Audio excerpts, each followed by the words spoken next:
میرے خیال میں اسٹارٹ کے اندر 3-4 لاکھ کا ہوگا، یا زیادہ سے زیادہ 20 لاکھ کا آ جائے گا منتھلی۔ فی الحال اسٹارٹ تو کریں، اور انشاءاللہ آپ کے ساتھ لوگ ملتے چلے جائیں گے۔ اسٹارٹ تو کر لیں، جن لوگوں کو اللہ نے دے رکھا ہے اپنے پیسوں سے نہ بڑھائیں، اور اللہ تعالیٰ کہ مجھے دو گے تو پھر میں کئی گنا زیادہ دوں گا آپ کو۔ آئیں یہ کام کرتے ہیں اور اللہ کا شکر ادا کریں۔ اللہ کا جو شکر ادا کرتے ہیں نا، اللہ تعالیٰ کہتا ہے مجھے وہ بڑے پسند ہیں، مجھے بڑے اچھے لگتے ہیں۔ آئیں تعلیم کے اوپر زور دیں، اچھے کام کریں، اور آخر میں خود نماز پڑھیں، قرآن پڑھیں، مولویوں کے پاس بھی جائیں، لیکن اب خود کیوں نہیں سیکھ لیتے؟ ہر بندے کو چاہیے کہ خود پڑھے، خود نماز پڑھے، خود قرآن پڑھیں، خود سارے کام کریں۔ ہر چیز مولویوں سے پوچھنے جاتے ہو، مولویوں کے ذمہ نہیں ہیں یہ چیزیں، ہم سب کے ذمہ ہے۔ آ جائیں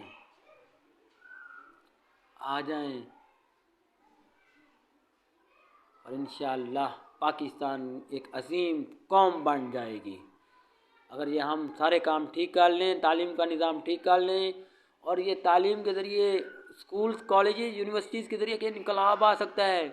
یہ جب 3 کروڑ بچے آ جائیں گے نا تو کیسا انقلاب آئے گا سوچیں۔ آج اوورسیز پاکستانی فیکٹریوں والے کوئی تو سن لے میری بات اور آ جائیں۔